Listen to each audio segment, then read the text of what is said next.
बिस्मिल्लाहिर्रहमानिर्रहीम। अस्सलाम वालेकुम व्यूअर्स, उम्मीद करती हूँ आप सब खैरियत से होंगे।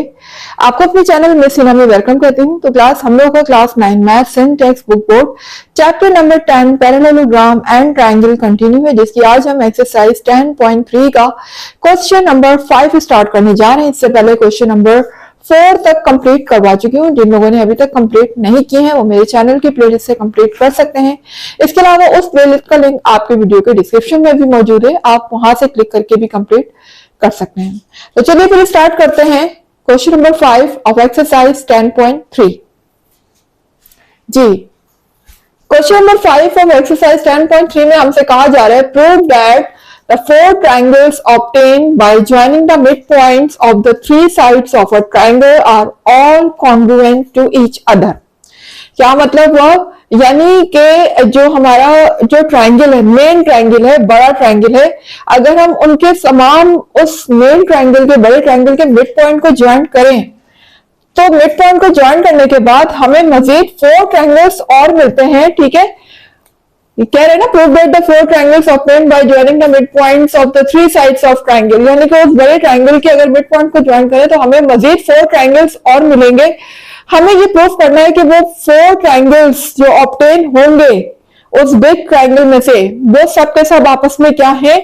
कॉन्ग्रुएंट है। ठीक है, तो ये डायग्राम आप देख सकते हैं, आपके सामने फिगर है। हमारा जो मेन ट्रायंगल है वो क्या है? ABC। ये हमारा मेन ट्रायंगल बड़ा ट्रायंगल है। अब जब हम इसके मिड पॉइंट्स को लेते हैं तो देखिए AB का मिड पॉइंट P है, AC का मिड पॉइंट Q है, इसी तरह BC का मिड पॉइंट मैंने R दिया है।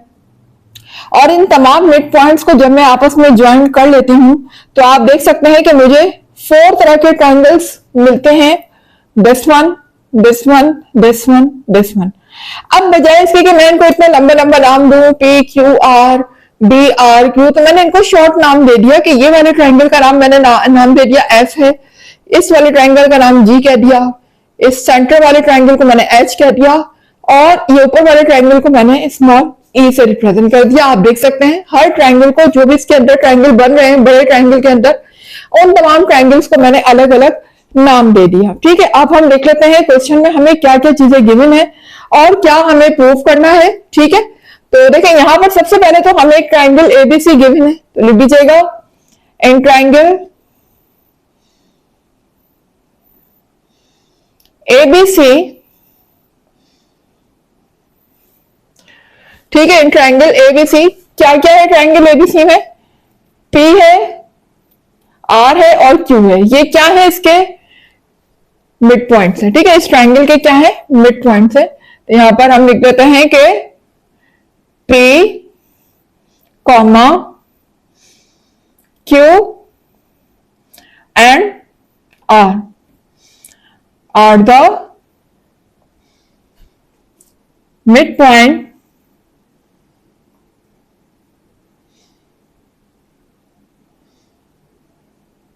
ऑफ किस किस के मिड पॉइंट है? P किसका मिड पॉइंट है? सबसे पहले हमने क्या लिखा है? P किसका मिड पॉइंट है? AB का। तो यहां हम लिखेंगे AB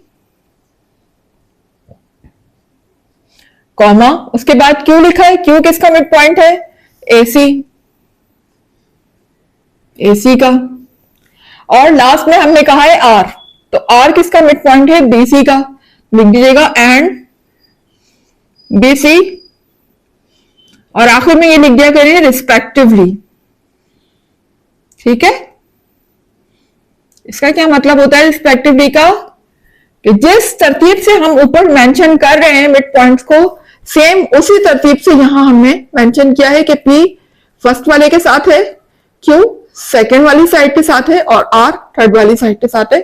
तो ये सीक्वेंस को बरकरार रखने के लिए हम यूज करते हैं रिस्पेक्टिवली। ठीक है, अच्छा अब हमें प्रूफ क्या करना है? प्रूफ हमें यह करना है कि इस ट्रायंगल से बनने वाले जो नए ट्रायंगल हैं, 4 ट्रायंगल, वो आपस में क्या है? कॉन्ग्रुएंट है। अब कौन कौन से ट्रायंगल बन रहे हैं आपको मैंने दिखाया है कि मैंने इनको शॉर्ट में नाम दिया हुआ है। तो हम यहां कह देते हैं कि angle triangle E is congruent to triangle F। ठीक है, उसके बाद ये ट्रायंगल एफ के कॉन्ग्रुएंट है और एफ के बाद हम जी कह देते हैं। ये ट्रायंगल जी के कॉन्ग्रुएंट है। इसी तरह से फिर चौथा जो ट्रायंगल है वो बीच में एच, ये भी क्या है, कॉन्ग्रुएंट है। ये चारों के चारों एक दूसरे के क्या है, कॉन्ग्रुएंट है। ठीक है, यही बात हमें इसमें प्रूफ करनी है। सॉरी, एच है। ठीक है, यही बात हमें इसमें प्रूफ करनी है कि ये 4 triangles are congruent to each other. अच्छा, अब इसमें हमने अपनी तरफ से तो कुछ कंस्ट्रक्ट किया नहीं है ना, कोई भी चीज ऐसी नहीं है जो हमने अपनी तरफ से बढ़ाई हो। जो हमें क्वेश्चन में गिवन था एज इट इज हमने उसके मुताबिक फिगर जो है वो ड्रॉ कर दी। ठीक है, अब यहाँ कंस्ट्रक्शन में चूंकि हमने कोई काम नहीं किया तो कंस्ट्रक्शन में हम कुछ भी नहीं लिखेंगे, हम डायरेक्ट अपने स्टेटमेंट और रीजन की तरफ आ जाते हैं। 2 कॉलम बना लेंगे, एक स्टेटमेंट का और दूसरा रीजन का। तो क्लास स्टेटमेंट लिखने से पहले हम यहां पर ये देखेंगे कि ट्रायंगल एबीसी में क्या क्या है बेसिकली। तो पहले हम ट्रायंगल एबीसी लिख लेते हैं। इन ट्रायंगल एबीसी, अगर हम ट्रायंगल एबीसी में देखें तो यहां देखिएगा कि पी क्यू जो लाइन है, ये बात आपको पहले से पता है ना, क्लास देखेंगे, ये बात हमने प्रूव भी की थी कि पी क्यू जो लाइन है हमारी, जो ये जो मिड पॉइंट को टच कर रही है इस बिग ट्रायंगल के, यानी एबीसी ट्रायंगल के जो मिड पॉइंट को टच कर रही है, ये सामने वाली लाइन इसके पैरेलल होती है।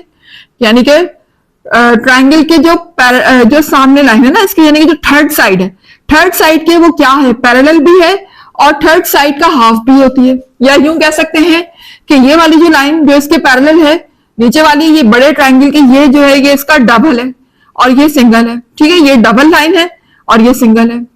तो यूं भी कह सकते हैं, या यूं कह सकते हैं कि ये बड़ी लाइन का ये वाली लाइन क्या होती है, हाफ होती है। ये बात हम पहले भी प्रूफ कर चुके हैं क्वेश्चन में। तो अब यहां पर हम देख लेते हैं कि यानी कि पी क्यू जो है वो पैरेलल किसके है, बीसी के। ये बात लिख लेते हैं हम कि P Q is parallel to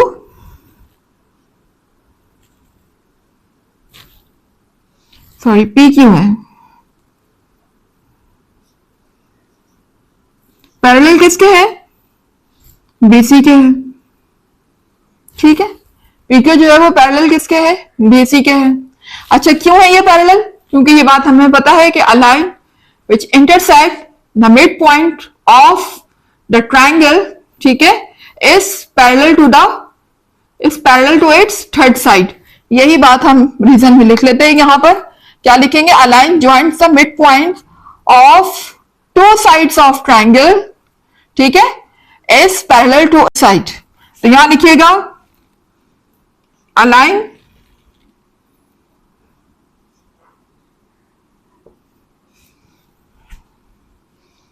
intersect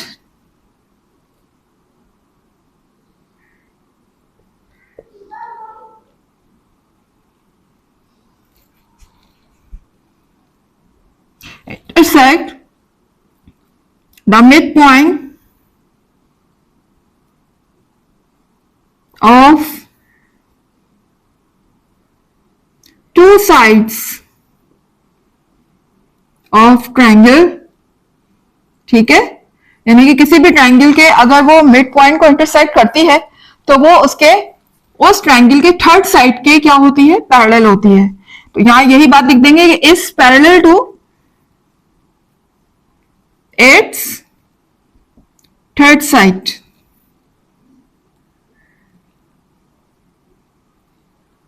ठीक है, यही बात हमने रीजन में लिख दी कि भाई ये इसके पैरेलल है, इस वजह से हमने कह दिया कि बी क्यू जो है वो पैरेलल है बीसी के। अच्छा, अब अगर पी क्यू जो है वो पैरेलल है बीसी के तो यकीनन पी क्यू जो है वो पैरेलल होगा बी आर के। ठीक है भाई, अगर ये पूरी लाइन है ना, ये पूरी लाइन अगर इस लाइन के पैरेलल है तो अगर मैं इस लाइन को हाफ कर दूं, इतना इतना कह दूं, तो ये लाइन इसके भी तो पैरेलल होगी ना बी आर के, क्योंकि देखिए आर जो पॉइंट है वो बेसिकली बीसी लाइन पर ही तो आ रहा है। तो इस वजह से हम ये कह सकते हैं, क्योंकि पैरेलल होने के लिए ये शर्त लाजमी नहीं है कि दोनों जो है वो कॉन्ग्रुएंट भी हो। अगर दोनों की डायरेक्शन एक जैसी है, ये भी उसी डायरेक्शन में, तो वो आपस में पैरेलल है। अब लाइन बेशक छोटी हो या बड़ी हो, अगर वो पैरेलल है तो छोटी लाइन भी उस लाइन से पैरेलल हो सकती है और बिग लाइन भी उसके पैरेलल हो सकती है। तो अगर ये पूरी लाइन इस लाइन के पैरेलल है तो जाहिर है कि इसका हाफ भी इसके क्या होगा, पैरेलल होगा। तो हम यहां पर लिख लेते हैं कि P Q is also parallel to B R, और करके लिख दीजिएगा, और ठीक है, P Q is parallel to B R. क्यों है भाई, यहां पर हम ऑलरेडी कह चुके थे कि पी क्यू जो है बीसी के पैरेलल है, फिर हमने कहा कि पी क्यू जो है वो बी आर के भी पैरेलल है, इसलिए क्योंकि बी आर जो इसमें आर पॉइंट है बेसिकली वो कहां है, वो बीसी लाइन पर ही है, बीसी लाइन पर ही है, यानी कि बीसी लाइन को भी हमने बीच में से क्या करा है, तोड़ा है, ब्रेक किया है। तो वो लाइन बेसिकली जो बड़ी लाइन है, जो छोटी लाइन है, जो आर पॉइंट है, वो बेसिकली बीसी लाइन पर ही बना हुआ है। इस वजह से हम ये कह सकते हैं कि इस लाइन का हाफ अगर करें तो वो भी इसके पैरेलल होगा।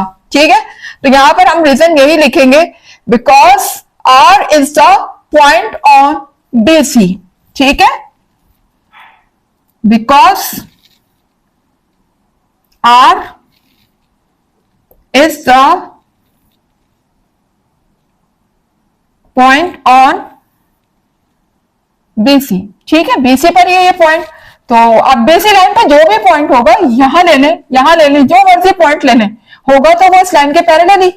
ठीक है ना, चाहे हम पूरी लाइन को लें, चाहे हम छोटी सी लाइन को लें, चाहे हम हाफ लाइन लें, कितने भी लाइन लें, वो इस लाइन के हमेशा क्या होगा, पैरेलल ही होगा। ठीक है, अब यहां पर आपको नजर आ रहा है क्लास के P Q is also congruent to B R. हम ये भी कह सकते हैं कि पी क्यू जो है वो बी आर के कॉन्ग्रुएंट भी है। भाई क्यों है कॉन्ग्रुएंट, क्योंकि हमें पता है कि ये पूरी लाइन जो बीसी है ये इस लाइन का डबल है, डबल है ना भाई। बीसी लाइन को अगर हम दो मिलाएं, इतनी बड़ी लाइन जो ये 2 के बराबर है, यानी कि पी क्यू जो है इतनी ही लाइन और हो तब जाके वो बीसी के इक्वल होगी, ऐसा ही है।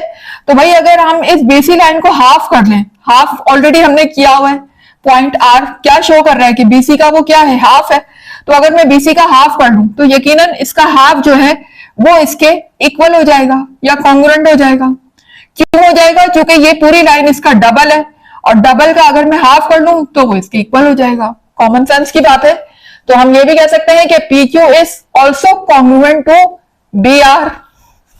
तो यहां ये बात लिख लीजिएगा, and P Q is also congruent to किसके, बी आर के, कॉन्ग्रुएंट भी है। ठीक है जी, तो क्यों है कॉन्ग्रुएंट भाई, इसलिए क्योंकि जो पी क्यू लाइन है वो इस पूरी लाइन का हाफ है। ठीक है, यानी कि अगर हम पी क्यू लाइन को देखें तो बीसी लाइन का क्या होता है, वो हाफ होता है। तो हाफ होता है तो उसका जो हाफ करेंगे बीसी का वो इसके इक्वल आ जाएगा। ठीक है, तो यहां हम रीजन में यही लिखेंगे, because P Q is the half of, is the half of BC. ठीक है, यही बात हमने यहां रीजन में भी लिख दी।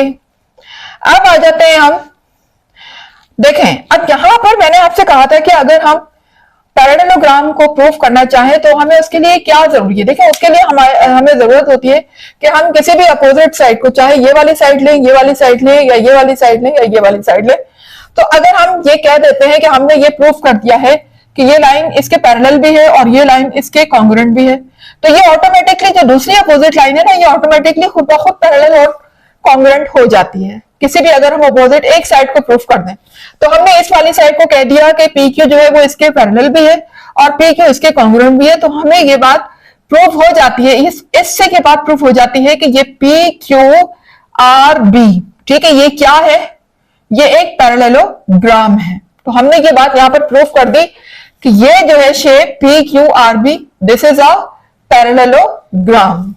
तो यहां लिख दीजिएगा, या पी बी आर क्यू जो आप कहना चाहें, पी क्यू आर बी भी कह सकते हैं। चलें, पी क्यू आर बी कह देते हैं,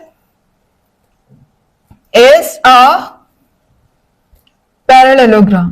ठीक है, ये क्या है, एक पैरेललोग्राम है। क्यों है ये पैरेललोग्राम, बिकॉज इनकी जो अपोजिट साइड है पी क्यू को हम प्रूव कर चुके हैं, पी क्यू जो है वो बी आर के पैरेलल है, as well as P Q B R के कॉन्ग्रुएंट भी है। That's why P Q R B it's a parallelogram. ठीक है, तो यहां हम यही बात लिखेंगे कि a pair of opposite sides are parallel and congruent. A pair of opposite sides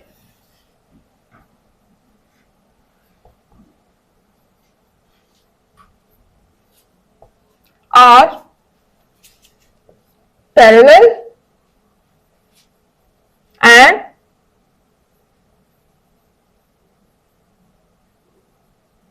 congruent. ठीक है, इस वजह से हमने कहा कि ये जो है ये एक पैरेललोग्राम है। तो ये तो क्लास जब हमने ये बात प्रूव कर दी कि this is a parallelogram P Q B R या पी क्यू आर बी, जो भी आप कहना चाहें, ये अगर हमने प्रूव कर दिया कि ये एक पैरेललोग्राम है, तो इसका मतलब अब इसके सेंटर से ये जो लाइन आपको पास होती हुई नजर आ रही है पी से लेकर आर तक, दिस इज अ डायगोनल। ये इसका क्या हो गया, डायगोनल हो गया, क्योंकि बिल्कुल आप देख सकते हैं कि ये सेंटर से एक कॉर्नर से दूसरे कॉर्नर को ये ज्वाइन कर रहा है। और ये पैरेललोग्राम की प्रॉपर्टी में से है कि अगर अपोजिट साइड्स को हम ज्वाइन करें पैरेललोग्राम की, तो वो क्या बन जाता है, डायगोनल बन जाता है। इसका मतलब ये इन दोनों की अपोजिट साइड को क्या कर रहा है, पैरेललोग्राम की अपोजिट साइड को ज्वाइन कर रहा है, तो ये क्या हो गया, ये एक डायगोनल हो गया। और डायगोनल आपको पता है हमेशा कहां से पास आउट होता है, हमेशा पैरेललोग्राम के मिड पॉइंट से गुजरता है वो। ठीक है ना, यहाँ पर हम सिर्फ एक डायगोनल ले रहे हैं, दूसरे डायगोनल की बात अभी नहीं कर रहे हैं। तो देखिए यहाँ पर अगर ये एक डायगोनल गुजर रहा है एक पॉइंट से दूसरे पॉइंट पे, इसका मतलब ये इस पैरेललोग्राम के बिल्कुल मिड पॉइंट से गुजर रहा है। अगर ये मिड पॉइंट से गुजर रहा है तो इसका मतलब ये हो गया कि जितना डिस्टेंस ये होगा उतना ही डिस्टेंस ये भी होगा, ऐसा ही है ना। इसका मतलब हम ये कह सकते हैं कि ये वाला ट्रायंगल इस ट्रायंगल के क्या हो गया, कॉन्ग्रुएंट हो गया, क्योंकि इक्वल डिस्टेंस है ना, बिल्कुल मिड से गुजर रहा है। तो मिड से गुजर रहा है तो क्या कर रहा है वो, ये दो ट्रायंगल को हाफ हाफ हिस्सों में क्या कर रहा है, सॉरी, इस पैरेललोग्राम को हाफ हाफ ट्रायंगल में डिवाइड कर रहा है। जब ये गुजरा तो हमें दो ट्रायंगल बनते हुए नजर आए, एक ये वाला और एक ये वाला। तो ये दोनों ट्रायंगल क्या हो गए, आपस में कॉन्ग्रुएंट हो गए। ठीक है, तो हम ये कह सकते हैं कि triangle F is congruent to triangle H. Triangle F is congruent to triangle H. जी, ऐसा क्यों कहा हमने, इसलिए क्योंकि डायगोनल जो है वो डिवाइड कर रहा है पैरेललोग्राम को इनटू टू कॉन्ग्रुएंट ट्रायंगल में। ठीक है, तो यही बात हम रीजन में लिखेंगे कि diagonals divide parallelogram into two congruent triangles. Diagonal divide parallelogram into two congruent triangles। ठीक है, दो कॉन्ग्रुएंट ट्रायंगल्स में ये डायगोनल क्या कर रहा है, पैरेललोग्राम को डिवाइड कर रहा है। इसकी वजह से हमने कहा कि ट्रायंगल एफ जो है वो कॉन्ग्रुएंट होगा ट्रायंगल एच के। जी, तो क्लास अब अगर हमने एक पैरेललोग्राम को यहाँ पर प्रूव कर दिया कि ये दोनों ट्रायंगल इक्वल है, तो देखिए सिमिलरली हम यहाँ पर देख सकते हैं कि यहाँ पर अगर मैं इस वाले पैरेललोग्राम की बात करूं पी क्यू आर सी, ये वाला पैरेललोग्राम, तो सिमिलर वही प्रॉपर्टी वही सब कुछ जो हमने इस पैरेललोग्राम के लिए किया यहाँ भी वही अप्लाई होगा। इसी तरह से अगर मैं इस वाले पैरेललोग्राम की बात करूं ए पी क्यू आर, ये वाला, ये आपको बनता हुआ नजर आ रहा होगा पैरेललोग्राम। अगर मैं इस पैरेललोग्राम की बात करूं, इसका मतलब ये हो गया कि सेम वही प्रोसेस यहां भी अप्लाई होगा जो हमने इस पर अप्लाई किया। तो बाकी सब प्रोसेस हमें करने की जरूरत नहीं है, हमने एक पैरेललोग्राम को प्रूव कर दिया, तो इसका मतलब बाकी पैरेललोग्राम भी बिल्कुल इसी तरीके से क्या होंगे, प्रूव होंगे। तो हम ये लिख सकते हैं सिमिलरली वी कैन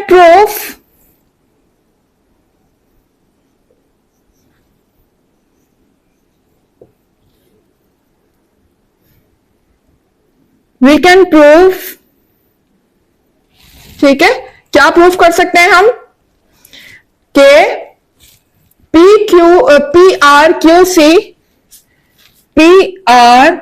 सी ये वाला पैरेललोग्राम, ठीक है, और ए पी क्यू आर ये वाला पैरेललोग्राम भी आपस में क्या है, वो भी क्या है, सॉरी, वो भी पैरेललोग्राम है। ठीक है, ये बात भी हम कह सकते हैं। तो हम ये कह सकते हैं कि पी क्यू बी सी या पी क्यू आर सी, ये वाला ना, पी क्यू आर सी या पी क्यू सी आर, जो भी आप कहना चाहें, कोई मसला नहीं है। P Q C R and दूसरा क्या है, ये रहा, एक ये है, ये भी एक पैरेललोग्राम है। तो हम कह देते हैं कि ये और ये दोनों भी क्या है, पैरेललोग्राम है। A P Q are and A P Q are, ठीक है, ये दोनों भी क्या है, इज अ आर बोलेंगे क्योंकि हम दो की बात कर रहे हैं, तो यहां इज नहीं लगाएंगे, आर लगाएंगे। आर पैरेललोग्राम, ठीक है, ये दोनों भी क्या है, पैरेललोग्राम है। क्यों है ये पैरेललोग्राम? क्योंकि ये सारी बात हम ऊपर प्रोसेस में बता चुके हैं कि ये पैरेललोग्राम है, दैट्स वाई। चूंकि ये ट्रायंगल के बिल्कुल सेंटर पॉइंट से ज्वाइंट हो रहे हैं, तो सभी इसी तरीके से ज्वाइंट हो रहे हैं। देखें, ये इसके सेंटर पॉइंट है, ये इसका सेंटर, तो अगर एक पैरेललोग्राम प्रूफ हो गया तो बाकी भी पैरेललोग्राम इसी तरीके से प्रूफ हो जाएंगे, ठीक है। तो यहां पर हमने क्या लिखना है, यहां पर हम लिखेंगे बाय अबव प्रोसेस। ऊपर के प्रोसेस को देखते हुए हमने ये बात प्रूफ कर दी कि ये जो बाकी के जो दो हमारे पास बची है four sided figure, this is also parallelogram. तो यहां लिख दीजिएगा bye above process,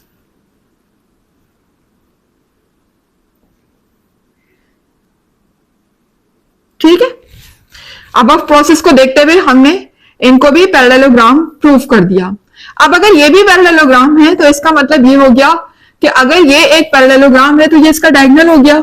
Q R क्या हो गया, इसका डायगोनल हो गया। अगर ये इसका डायगोनल है तो इसका मतलब ये डायगोनल जो है ये भी बिल्कुल इन ट्रायंगल्स को हाफ हाफ हिस्सों में डिवाइड कर रहा है ना इस पैरेललोग्राम को, तो इसका मतलब एंगल जी एंगल एच के इक्वल हो गया। बिल्कुल सिमिलरली जैसे यहाँ एच और एफ को हमने इक्वल कहा था, अब यहां पर अगर हम देखें तो जी और एच आपस में क्या हो गए, कॉन्ग्रुएंट हो गए। तो हम ये कह सकते हैं कि triangle G is congruent to triangle H.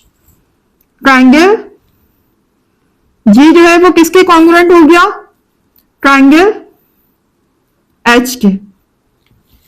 इसी तरीके से यहां पर अगर हम देखें तो हम ये कह सकते हैं कि ट्रायंगल ई जो है वो किसके कॉन्ग्रुएंट हो गया, ट्रायंगल एच के, ठीक है ना। ये भी एक पैरेललोग्राम है, हमने कहा भाई ये भी एक पैरेललोग्राम है। तो यहां भी देखें ये जो है डायगोनल, ये इनको हाफ हाफ हिस्सों में डिवाइड कर रहा है, ठीक है। दो ट्रायंगल जो बन रहे हैं बिल्कुल हाफ हाफ बन रहे हैं, तो इसका मतलब ये वाला ट्रायंगल ये वाले ट्रायंगल के यकीनन बराबर होगा क्योंकि ये बिल्कुल सेंटर से गुजर रहा है डायगोनल। तो हम ये कह सकते हैं कि ट्रायंगल ई जो है वो ट्रायंगल एच के इक्वल है। एंड करके यहां पर लिख दीजिएगा and triangle E is also congruent to triangle H, ठीक है। ट्रायंगल जी कॉन्ग्रुएंट हो गया ट्रायंगल एच के, ट्रायंगल ई कॉन्ग्रुएंट हो गया ट्रायंगल एच के। अब यहां हम नाम दे देते हैं, देखिए ये कह देते हैं इक्वेशन 1, इसको कह देते हैं इक्वेशन 2 और इसको हम कह देते हैं इक्वेशन 3, ठीक है। सबको हमने नाम दे दिया। अब यहां पर अगर आप गौर करें तमाम इक्वेशन को, इक्वेशन 1, इक्वेशन 2 और इक्वेशन 3 को, तो देखिए ये इक्वेशन 1 आप देख सकते हैं ये ट्रायंगल एफ किसके कॉन्ग्रुएंट है, एच के। जी किसके कॉन्ग्रुएंट है, ट्रायंगल एच के। इसी तरह ट्रायंगल ई किसके कॉन्ग्रुएंट है, ट्रायंगल एच के। यानी ये तमाम के तमाम जितने भी हमारे पास इक्वेशन आएंगे सब के सब ट्रायंगल एच के कॉन्ग्रुएंट है। तो इसका मतलब ये हो गया कि ये सब आपस में भी क्या हो गई, कॉन्ग्रुएंट हो गई। यानी जो है वो ई जो है वो कॉन्ग्रुएंट हो गया एफ के, एफ कॉन्ग्रुएंट हो गया जी के और जी कॉन्ग्रुएंट हो जाएगा एच के। तो यहां पर हम तमाम इक्वेशन को आपस में ज्वाइन करके लिख देते हैं। तो यहां पर लिख देते हैं फ्रॉम, पहले तो इनको सबको ज्वाइन करना ना, ट्रायंगल ई जो है वो किसके कॉन्ग्रुएंट हो जाएगा, ट्रायंगल एफ के, ठीक है। फिर ट्रायंगल एफ किसके कॉन्ग्रुएंट हो जाएगा, ट्रायंगल जी के। इसी तरह से फिर ट्रायंगल जी किसके कॉन्ग्रुएंट हो गया, ट्रायंगल एच के। तो आप देख सकते हैं इस तरीके से हमने चारों ट्रायंगल को ये प्रूफ कर दिया कि वो आपस में क्या है, कॉन्ग्रुएंट है। और यहां रीजन क्या लिखेंगे, फ्रॉम इक्वेशन 1, 2 एंड 3। इन तीनों इक्वेशन को देखते हुए हमने ये बात प्रूफ कर दी है कि ये चारों ट्रायंगल जो है वो आपस में क्या है, कॉन्ग्रुएंट है, यही बात हमसे प्रूफ करने के लिए कही गई थी। लिख दीजिएगा फ्रॉम इक्वेशन 1, 2 एंड 3। ठीक है, तीनों इक्वेशन को हमने देखा और देखने के बाद हमने इनको कॉन्ग्रुएंट प्रूफ कर दिया। तो क्लास यहाँ पर मेरा क्वेश्चन नंबर 5 हो चुका है कंप्लीट। यहाँ पर मेरा क्वेश्चन प्रूफ हो चुका है और यही बात हमसे प्रूफ करने के लिए कही गई थी। प्रूफ होने के बाद आपको पता है एंड में आप क्या लिखते हैं, क्यू ए डी। ठीक है, क्यू ए डी, ये बात तो आपको ऑलरेडी पता है, कई दफा बता चुकी हूं मैं। क्यू ए डी से आप एंड क्या करें, क्यू ए डी का मतलब है क्वाड इराड डेमोन्स्ट्रेंडम। तो क्वेश्चन नंबर 5 यहाँ पर कंप्लीट हुआ इंशाल्लाह। अब हम मिलते हैं इसकी नेक्स्ट एक्सरसाइज के साथ 10.4 में। This is the last question of 10.3। तो क्लास अगर वीडियो पसंद आ रही है, कॉन्सेप्ट क्लियर हो रहे हैं, कुछ सीख रहे हैं मेरी वीडियो से, तो फिर वीडियो को लाइक जरूर कीजिएगा, चैनल को सब्सक्राइब करके बेल आइकन को भी हिट कीजिएगा ताकि हर नई आने वाली वीडियो का नोटिफिकेशन आपको टाइम पर मिलता रहे। इसके अलावा जितना ज्यादा हो सके वीडियोस को शेयर भी किया करें। मुझे दीजिएगा इजाजत, इंशाल्लाह मिलते हैं नेक्स्ट वीडियो के साथ। जब तक के लिए अल्लाह हाफिज।